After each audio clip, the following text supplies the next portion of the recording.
Well, thank you folks for joining me today for my first presentation as the official Miro ambassador for South Florida. I'm excited to be here to share some of the reasons why I absolutely love using Miro every day for UX and some UI design and other things as well. So the main reason I called this talk To Infinity and Beyond is because Miro is known for having an infinite canvas. So the talk is going to be about a brief introduction to UX design, but in Miro, unlike the old-fashioned conference rooms, similar to this one, you don't have to worry about having a wall or an end of a canvas, an end of a whiteboard. So a little bit about me. My name is Roman Smolkin. I lead a product design team for UX and UI work, and I've been doing that for about 8 years now. Before that, I've spent 14 years as a developer, also classically trained violinist, and more recently 12 years as a professional photographer with some award-winning photos, including Photo of the Year last year. And I got the championship trophy for the Pickleball Club Championship this year as well. So if anybody up for a tennis or a pickleball game or want some good photos, let me know, and my contact information is listed on here. If you would also like to see the slides, you can access the bit.ly link for Miro-West Palm Beach, and this slide deck, actually this whole file will be available to you in the view-only mode, so you don't need to take pictures of the screen, and you can just follow along. So the biggest reason why we're here today, I think, is to get out of the Stone Age. Now this is not new really anymore, but it is still true, and the biggest change came before COVID. Before COVID, it was very frequent that we would still be stuck in very large conference rooms with limited space, no matter how large they were, sticking big poster sheets on walls and sticking sticky notes on those, and then trying to find where that sticky was, or trying to read everybody's handwriting, and not really being able to go beyond stickies. And then the next day somebody else would come in and accidentally, or on purpose, we erase the entire whiteboard because now they need to have a different meaning in that room. And then somebody may or may not have taken a picture of what you had on the board with their phone. So you might have lost an entire days or multiple days of work and ideas, and it's also really, really hard to recollect it. Basically, having remote members in a room would be impossible. For somebody to see what happened in the room afterwards would also be impossible. And there was basically no undo. So if you have spelling errors, if you put things in the wrong place, you basically, you could redo, I guess you can write more stickies up, but you couldn't just erase. Well, on the whiteboard you can also do a little bit of erasing. But it was kind of mostly handwritten, mostly messy, not really easy to do what you can do today in Miro, and you can go so much beyond sticky notes and so much beyond writing, putting entire documents on there that are editable. You can put entire interactive prototypes on your boards. You can vote through them with your teams, and it's just created so much freedom for how we can operate with a remote team very successfully day in and day out. So why Miro specifically for UX? It does have many other uses. And I've even used it for personal stuff as well. But the biggest thing I already mentioned is, of course, the infinite canvas. There's no edges, there's no limits. You can zoom out to see as much as you want or zoom in to see as close as you need to something. So it gives you complete flexibility, and I still would recommend using the biggest monitor you can with it so that you still get the feel of a large whiteboard. In fact, I've actually been a Miro user since before it was called Miro. It was originally called the real-time board because that's what it was.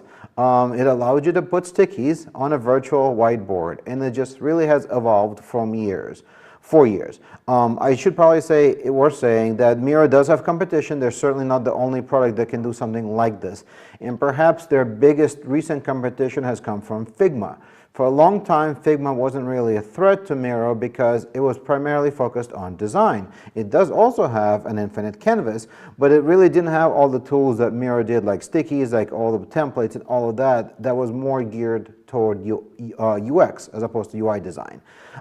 In the last few years, a new product from Figma, multiple new products have come out. One called FigJam, which is essentially a Miro clone, But as good as it is, and now it's included in the Figma subscription. So if you are paying for Figma, it might be the right choice. And it does have some really cool tools, but it's still light years behind, no pun intended, actually pure pun intended, light years behind Miro, because just they're about 20 years behind. And they're doing really good for what they are, and they're accelerating really quickly. You can do a lot more in Miro. It's more polished, it's got more connected applications. They're just more available to you inside Miro. And on the flip side, Figma does also have a different product called Slides, which does let you create slide decks similar to this. By the way, this one is created in Miro, and I can show you then exactly how I did it. But the coolest thing about Figma Slides is you can actually include interactive Figma prototypes right inside your slide, which for a while was like the winning feature of Figma Slide against Miro, but it is also no longer true, because now you can plug in interactive Claude prototypes right into a Miro board and put those on your slides. So that is really going to blow things out of the water. You can have like live websites on here if you want, embedded right inside of Miro that work and interact with them. So real-time collaboration, of course, is another huge feature. We are so used to, since COVID, being geographically diverse teams.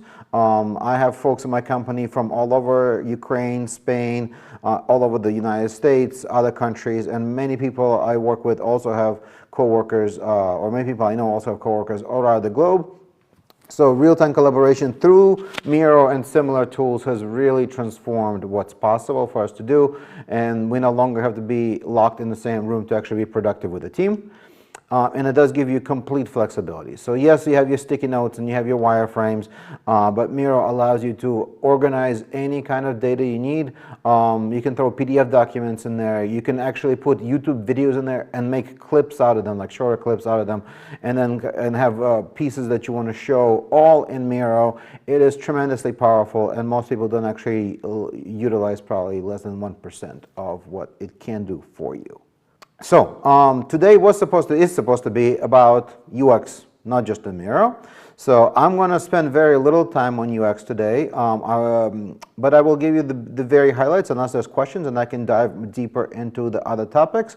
Otherwise, I think we'll save more UX stuff for next time.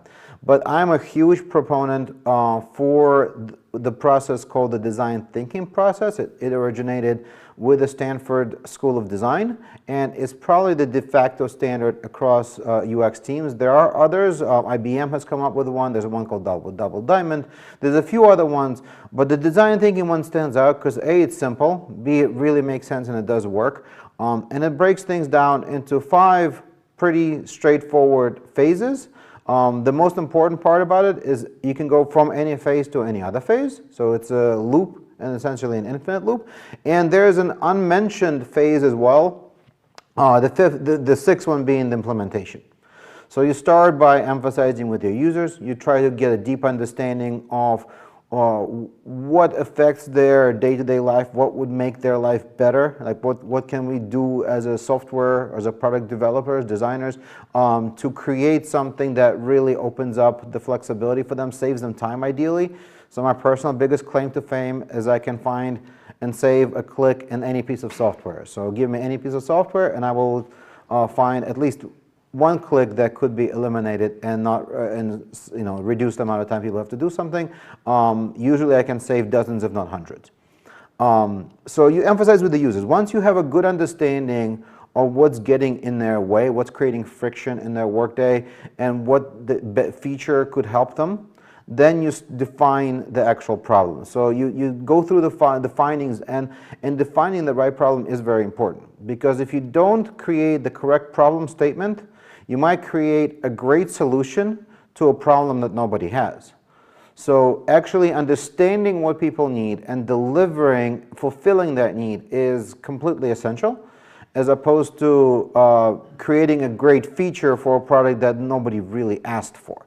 And that is such a key big distinction. So it sounds like defining the problem statement is trivial. It's like writing down 1 or 2 sentences, but it's not.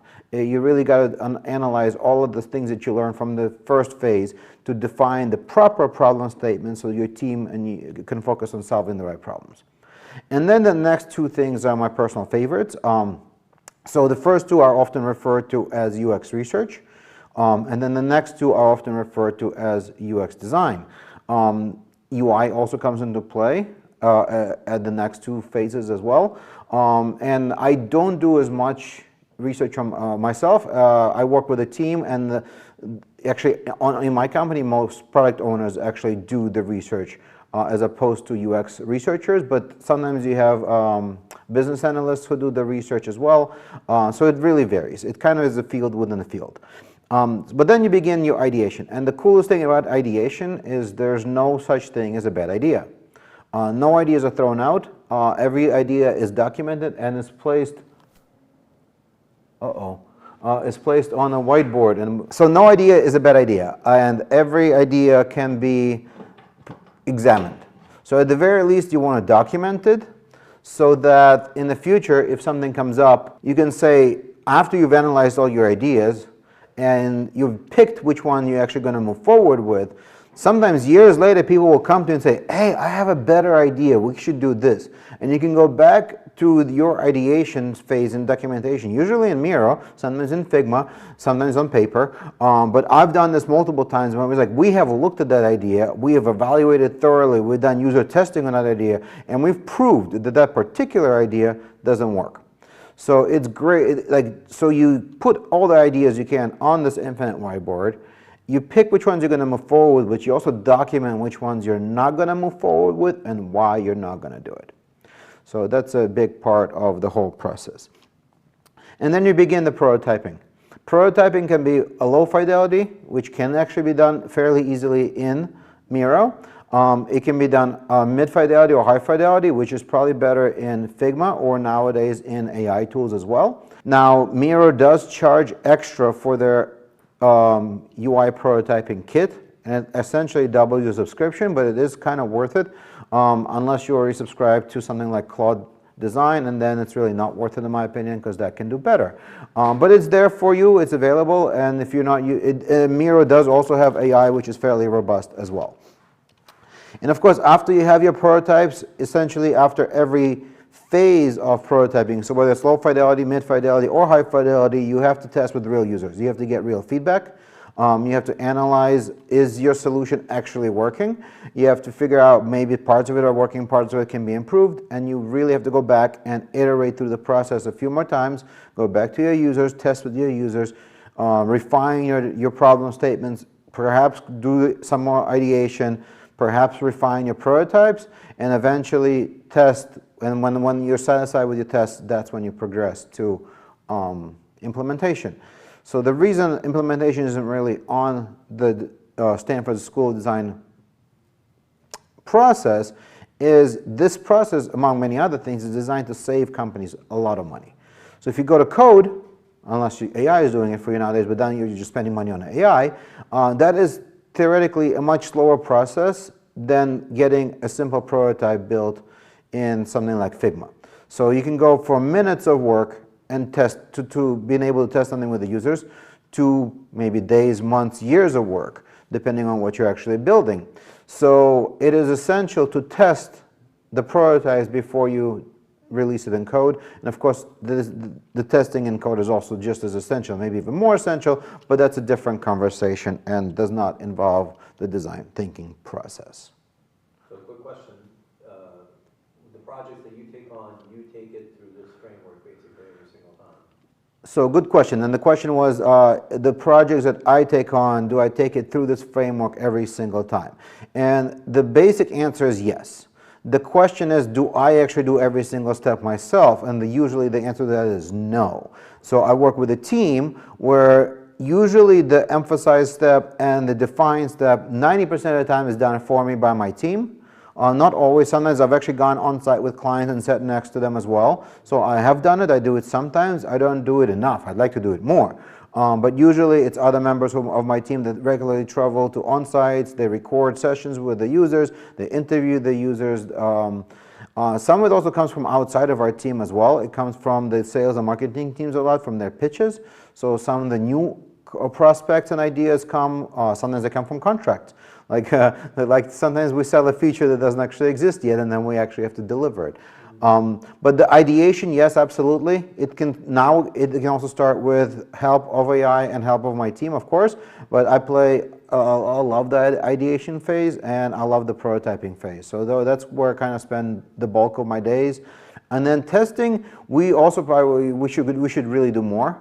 We do limited testing, and usually the product owners kind of take ownership of that step as well, because they have to get clients on a call and get them scheduled. So we don't get direct testing often enough. Sometimes we do, but usually it's through presentation, through remote, and somebody kind of leads the testing session and we gather feedback that way. How many of these steps can be, like the testing step, can be done by AI if it has the proper requirements for this whole process and what the customer is looking for? Like in code, right, you can have an agent that's writing the code, and you have an agent that's reviewing the code, and those could be two different providers. Yeah, I don't think that testing is probably the least likely for AI here, because that's where you want to get real user feedback. The earlier phases, like when you're gathering information, analyzing all that information is absolutely a great opportunity for AI. So when you're putting all those stickies up on the board to cluster them, Miro actually has a clustering feature. It's really cool. You can cluster by color, you can cluster by topic, you can get their AI to start moving things around for you. So there's other really good tools for that as well. So doing that is great.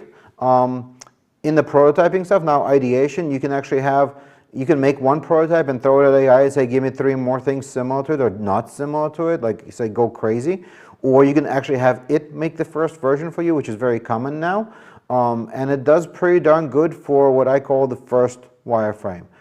Even when they look like they're built websites and they are interactive, it's still serving the purpose of your initial wireframe. They're meant to be thrown out. They're not meant to be full-featured. So you do what you can, and then you evaluate, and then you get to your users. You still have to test. So we actually do show Claude design prototypes to our users to get feedback sometimes before going through the actual prototyping process now. And we've also polished our Claude design to the point where it looks like our product. So some key features in Miro, some of them we've already mentioned, but not all of them. So sticky notes. Sticky notes have been around in Miro for probably about 20 years, give or take. I probably should have looked up when they were actually started, but they've been around a long time, and I've been using it just about as long as they've been around. So sticky notes are the astronauts' best friend. You can capture your ideas, get feedback, color code things, and cluster them across your board. We kind of just talked about that. Frames is a way that lets you group things, and you can group things in a million different ways. You can also have frames inside frames if you want. There are infinite number of uses for frames. You can use them as your slides, and they don't even have to be all the same size. Now Figma is smart enough to zoom in to a frame and do the best it can to fit it on the screen. It also allows you to zoom in around your frame while in the presentation. So very possible, maybe not ideal. So I like to keep my frames fairly uniform. I like the HD dimensions, so they do size better to a presentation, but not always. Sometimes you just want to throw stuff on there and put a bunch of sticky notes on there. One of my cameras decided to stop working. Fantastic. So frames. Yeah, frames you can use for organizing things, for timing, like your phases of the product rollouts and whatnot, for grouping things that are related, for analyzing things by categories or whatnot. So there's a huge number of ways in which you can use frames. I did mention that Miro does have a built-in UI component library and shape library that you can use to build little prototypes out of. They do charge extra for you to use it, but you can also kind of do a more basic version of it with just shapes, which is often sufficient, especially if you're going to get AI involved shortly after. But if you are willing to pay, I think it's like $8 a month per user. It is great because it can help you throw things together very quickly, and it doesn't have the same kind of limitation where Figma you have to be more precise. You have to think much more structured. In Miro, you can be much looser and much more imperfect and still get the things done. And perhaps one of its biggest selling points is a huge number of templates that are available to start with, and I will also show you a couple of examples of those. So some activities for your crew on your spaceship to collaborate. Of course, doing your user research synthesis. So you combine all the stuff you learn from emphasize step in the design thinking process, and you begin synthesizing it by creating your journey maps, for your users, your flow diagrams, your basic beginnings of your data architecture, and you start creating a visualization of the emotions, the pain points, and opportunities across the entire journey. And my favorite is the critiques. So it used to be that we just used to throw screenshots in here and compare. It's a very quick way to compare. You can also vote right on them with stickies or with emojis. There's all sorts of different things you can do. You can make those anonymous if you want, so you can count votes anonymously and then show people who voted for what, or just how many voted for what. So it's a really great way to have your team vote for things without affecting other votes. And now, like I said, you can also do it with interactive. You can embed entire web pages in Miro. You can embed interactive prototypes in Miro. So those become really useful. And of course, you can still embed screenshots or just paste screenshots in. So I love doing design critiques in Miro because it feels interactive. You see everybody's cursors moving around. People can actually comment on your stuff. They can put stickies right on top of your work. They can draw things around it. They can really point things out, and that stuff doesn't disappear. So you put the work on there, and when you're done, it's all there for your record. So then you have to begin your launch sequence. You start creating the rough sketches that we talked about. So you go from ideas to your prototypes. You can leverage low fidelity prototypes from Miro or from other tools. And usually you will bring high fidelity designs from other tools back into Miro for your critiques. And all three of these can coexist on one board in the same space, maybe even in the same frame if you want to show the progression.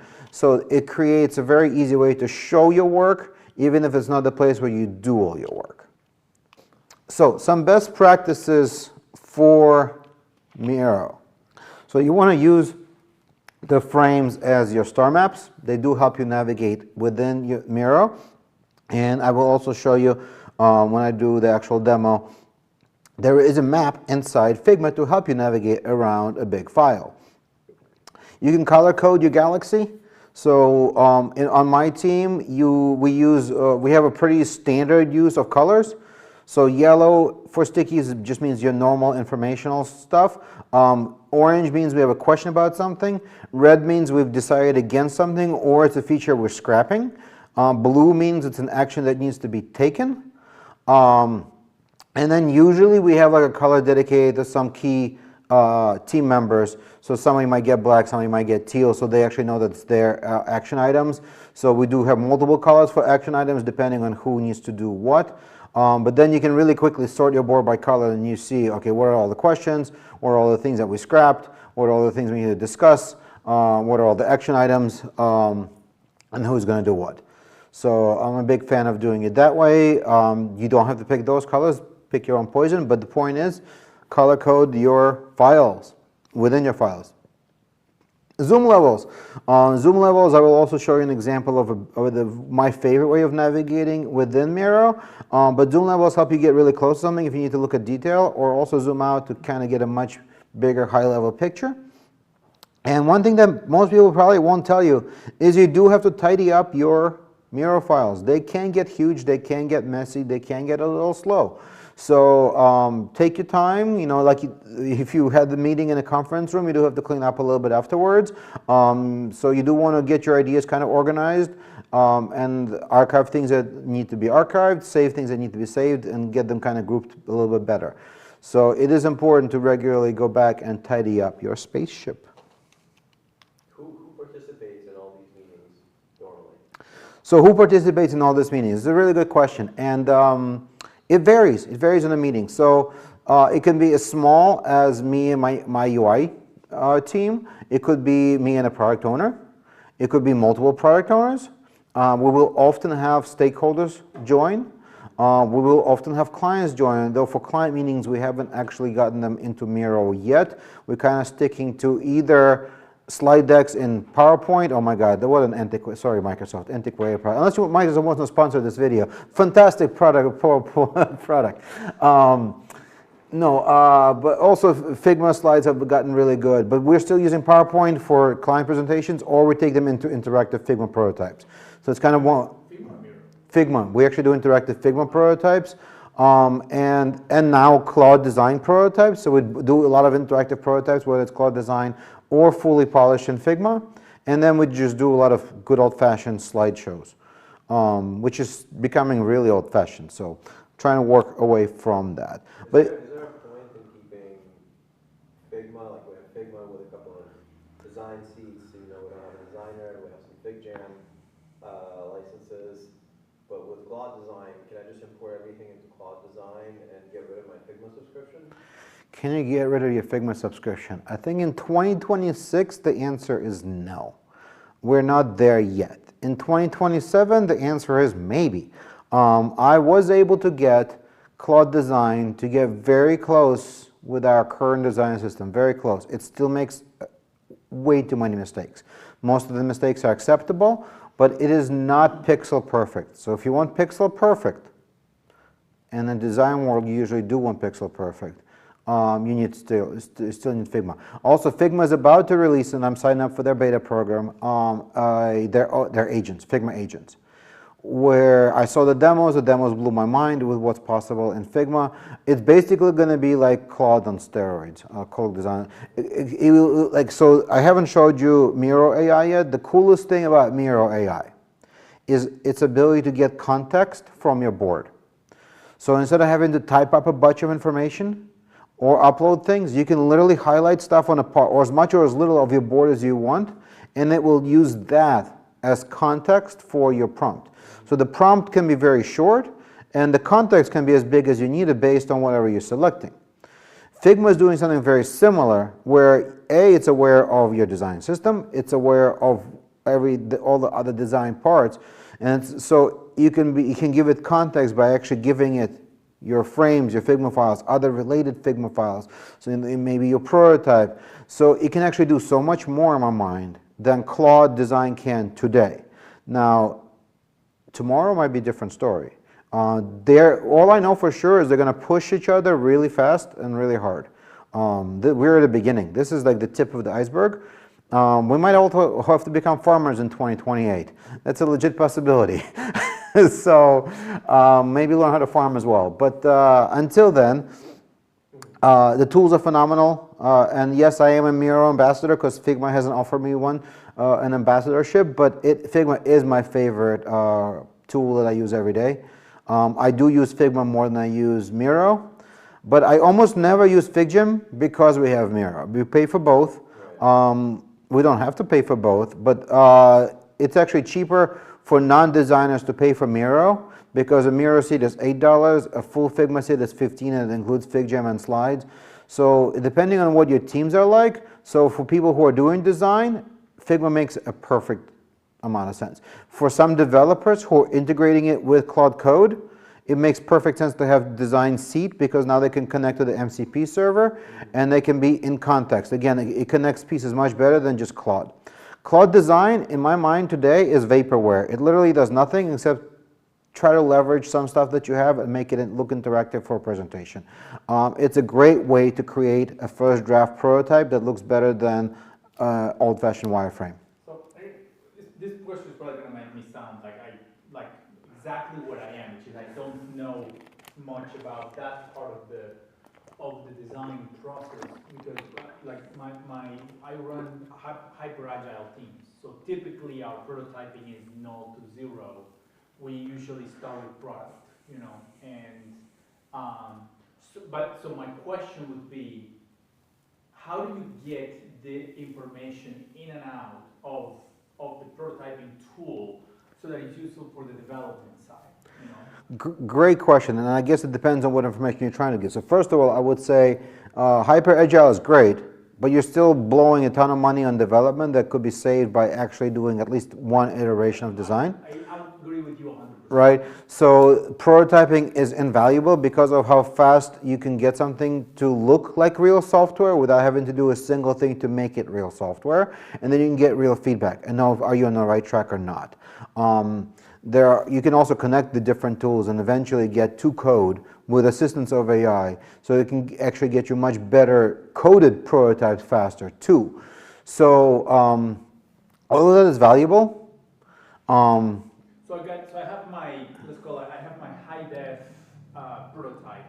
I can export that in form of assets essentially for... So again, it depends. It depends on what you need. So from Figma, we just started not long ago with Claude Code, where with an MCP server, it can connect to actual Figma frames, leveraging our design system, leveraging all the variants of, like, I'll give you a very simple example, a button.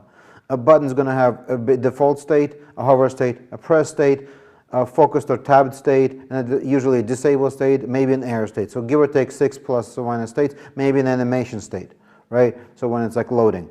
So we were able to take every state of the button, of a whole bunch of different buttons, primary button, secondary button, tertiary button, link button, circle button, you name it button, call to action button, all of that. Like, we have a very robust design system and component. We took all of that, gave it to Claude Code.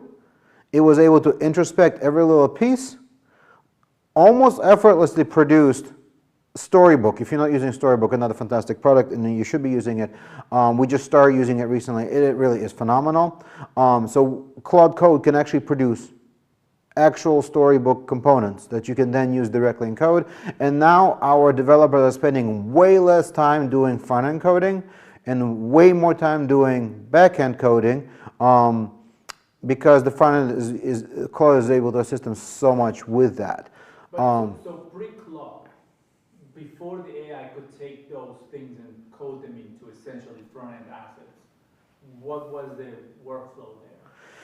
So there could be multiple. It depends on the preference really on the developer. The perfect workflow could be either using the Figma developer seat for us, where they can introspect all the states. You can have annotations. You can like measure things precisely. We'll show you. And even within Figma, that's really not outside of today's talk. But within Figma, you can see CSS code and like all of that stuff that would help the developer. You could almost get potentially style sheets. Yes, you can basically, yeah. Like TS files or right. even HTML files. Right. The downside before was like it wouldn't tie them into like SCSS, so you wouldn't have variables. You would just have the kind of messy CSS or a little. Right. But now with Claude Code, that's no longer a limitation. It's able to take all of that and reference all your variables and colors and cross-reference all of that stuff that you would have to do manually, and it just does it. So the handoff process could be with Figma Dev, but it also could be like, I keep saying old-fashioned, but screenshots were sufficient for a long time. So there's a lot you can do with a very basic screenshot, and there's even more you can do with a very basic prototype where it's animated. So we've done, up until last year, all of our prototypes were Figma, and they had interactive states, like when you hover on a button, you see it. When you click on it, you see what happens. You saw we had transitions in our prototypes. So it really gave our users a feel for what it's going to be before it was being built, but not just users. When you're testing, you should also be testing and involving the developers. I didn't say that. I should almost go back to the earlier slide. Very important thing during this process is this is not just about your design team, this is not just about your product team, and this is not just about your users. It is also about the people who are going to be building it, which is your developers. They should be involved as much as possible during the entire process, especially the ideation process, where they should be weighing in, during the prototyping process, when they should be giving feedback on what isn't feasible, and during testing process, they should also be one of the testers for the design to see, hey, not only is it going to work to solve a problem for somebody, but is it actually going to work for them to write code around it? Does it make sense? Would they need us to tweak something? Maybe something can be done in code, but it would take a year versus a month versus a day. And for better or worse, we have had to modify way too many designs based on the scope of work it would require for a developer. So sometimes you scale back a certain choice and you say, hey, this gets us 90% there, but it only takes 10% development time. Okay, we're doing it, right? So sometimes you have to adjust and bringing in your development team for your testing phases, for your ideation phases, for your prototyping phases is essential. They also have great ideas. So who says, especially today with AI, that a developer, especially an experienced developer, can jump in and create a prototype? The question becomes more, do you actually need a designer? And the answer to that, in my opinion, is absolutely still yes. Because we think of things that developers don't. They think of different problems, and they do different things for a living, especially I haven't been a developer for 14 years. So when I look at what Claude Design is producing right now, at first glance, it looks really impressive, like really impressive. But if you take even 5 minutes to take a much deeper dive at the result, the amount of what I would call UI mistakes that it's making is ridiculous. So it is today just good enough to be that first draft to help you ideate through your process, to present something, and then to give it to your designers and have them do it properly in Figma. So that's how I would go about it. Okay, so your mission starts now. Today is the day you get to, if you haven't tried Miro yet, you can. They actually have a secret feature at Miro when anybody can use it for free for a day. There's like miro.com/lite, and the next day it just disappears. So if you ever just need to like use Miro in a meeting or whatever without even a subscription, you can actually use it for a day and it's there, but then it kind of disappears. So there's pros and cons to that. If you can afford it, just buy it. But create your first board, invite your coworkers to it, invite your crew, and blast your project off. But this is not the end, this is just the beginning. Because after you blast off, you have to start steering the ship. And this is where I wanted to show you some tips and tricks of how I would actually use Miro. Except I have one more slide and I forgot what that one is. How to accelerate with templates. So I'll talk through both of these and then I'll actually show you. So I will show you some examples of templates and how I use them and which ones we can use. There's so many. I won't show you all of them. I just basically show you some that are available. You can use them for user vision and synthesis, for journey mapping, for persona building. I really like them for persona building. It kind of streamlines the process a lot. You can use them for prototyping and for wireframing. And you can definitely use them for design, critiques and feedback, and many, many, many other things. But I'm actually going to change my glasses so I can see a little bit better. So let's talk about how to actually use Miro if you haven't used it before. So my first and favorite tip for every new Miro user, and I'm sorry to tell it to Miro, is they do have two different modes of navigation. They have a mouse mode and a trackpad mode. I don't know why they have a mouse mode. I can't use it. I always do, the first thing I do is switch to the trackpad mode and still use it with a mouse, even though I use a trackball. In their trackpad mode, it is the same as Figma. In their mouse mode, I don't know what, I can't, honestly, it feels foreign to me, and I will show you how. Now there's a few key essential modifier keys that you need to memorize. First of all, even without trackpad mode, either with or without, you hold down the space bar and just move your mouse, and it will move the board around. It is not my favorite way of navigating, but you can navigate this way.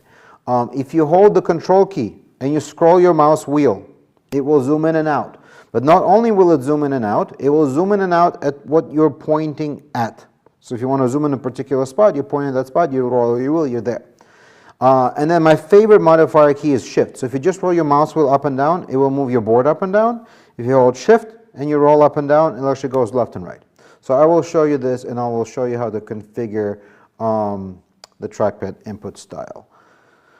Now I'll also show you some templates. So let's get out of our PowerPoint presentation. So first example, if I hold control key and roll my mouse wheel, you can now see I zoomed out. If I now hold shift key, it goes left. And then just scroll up, and this is the entire presentation that I have been working on. So on this presentation, the one on the bottom here is the one I actually gave you today. That was created with a lot of help from the Miro's AI. Oh, and I should stop the presentation at this point to get actual tools. And so when you're presenting, it doesn't give you all the tools. So Figma's AI starts with this thing called Psychics. There's a bunch of them. Now, Slides is one of their newer features. And it did mess up when I was doing it. So it did a really good job with the slides themselves until you needed to add one more slide, which is basically impossible with their AI. I can add more slides, but just me, and it gives me a blank slide. So it's a little bit annoying. And I can give them all the slides for context and tell it to create another slide, and then does something like this. I'm like, okay, why is it now a rectangle and not a 16 by 9? And why are the fonts different sizes? It's the same style, but it's a different slide. So I was having that problem a lot. The other good thing about Figma is it does store history. So I essentially lost my first slide deck that I created. And I was able to go back through history and recover it, and then use it to make a new slide deck and add more slides. So it was a little bit troublesome, and they can significantly improve the slides feature. They do have, by the way, instructor notes, which I did not use, mostly because I couldn't see them at the size of the monitor and looking down. But there is an instructor notes feature. It's similar to PowerPoint, but maybe not quite as good as PowerPoint for that. You can throw stuff on here, so I do have a script that I actually put in here. I had two different scripts. I was trying to figure out which one to use. I ended up using either one of them. They were done by... You just throw everything onto this board. And yeah, I did not want to show you I probably shouldn't show you our corporate boards, but our corporate boards are huge. They're probably 10 to 100 times bigger than this one. One important rule of thumb is you should start where things look good at 100%. So if I zoom in to 100%, that's like my normal reading level. When I zoom out, I can zoom out as much as I need to, but that's not really my reading level. It's kind of just to navigate around. Well, so you can, speaking of course your tools are here. Most if not tools have keyboard shortcuts. So if you want to add a sticky note, you can just click N, or you can just drag a sticky note on there and you can just start typing. Also, if you hit the tab key, just creates another sticky note and more. I think there's another keyboard shortcut, and if you hit, I think it's hit Alt and up. No, Shift and up. 5 minutes. Control and up. All right. Anyways, there's more keyboard shortcuts. In fact, I will tell you the best way to learn all the keyboard shortcuts.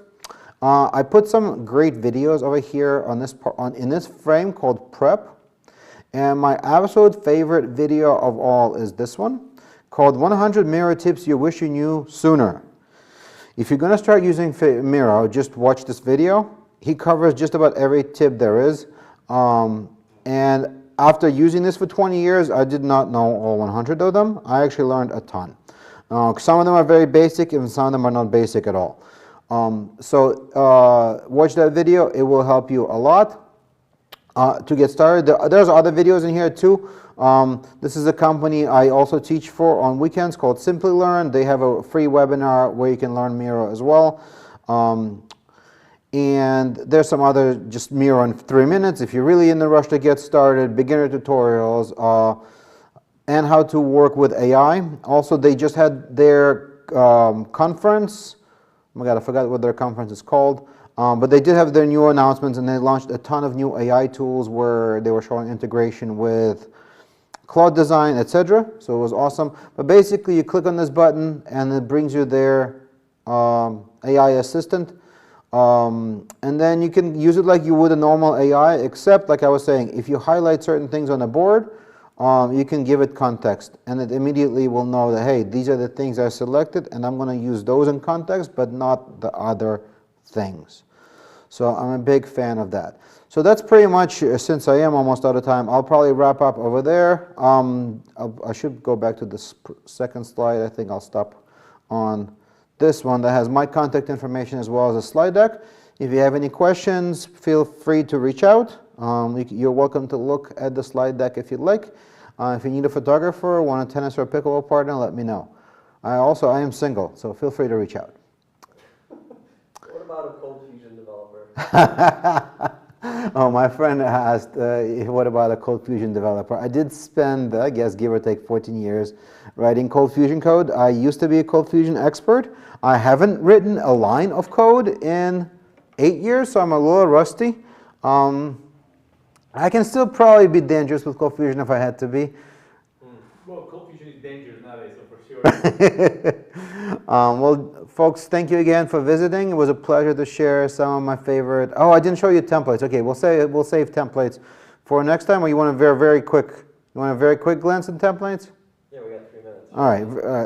very quick glance at templates. So there are different ways of accessing templates. When you go to create a new file, they're there, but they're also available here under the templates tools. By the way, all the tools can be rearranged by dragging and dropping.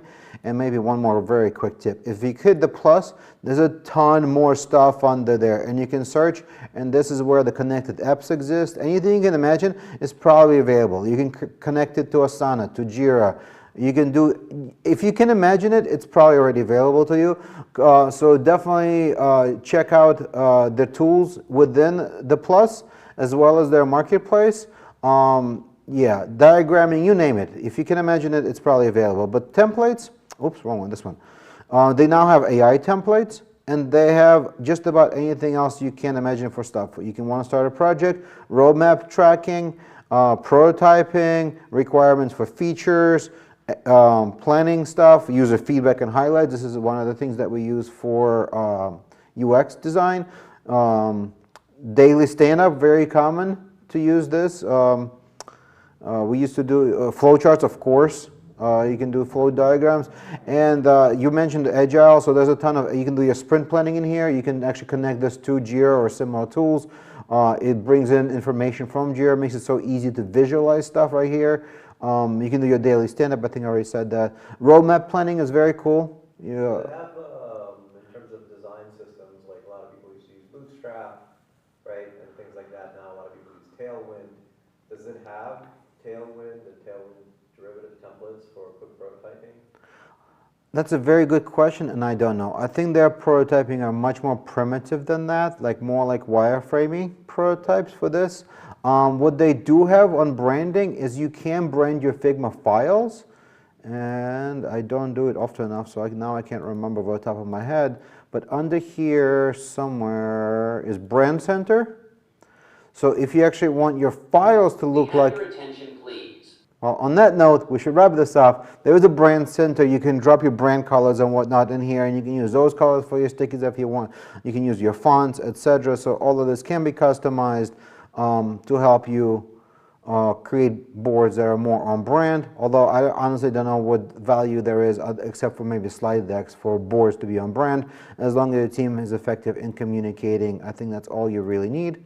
And that is all for today, folks. So thank you.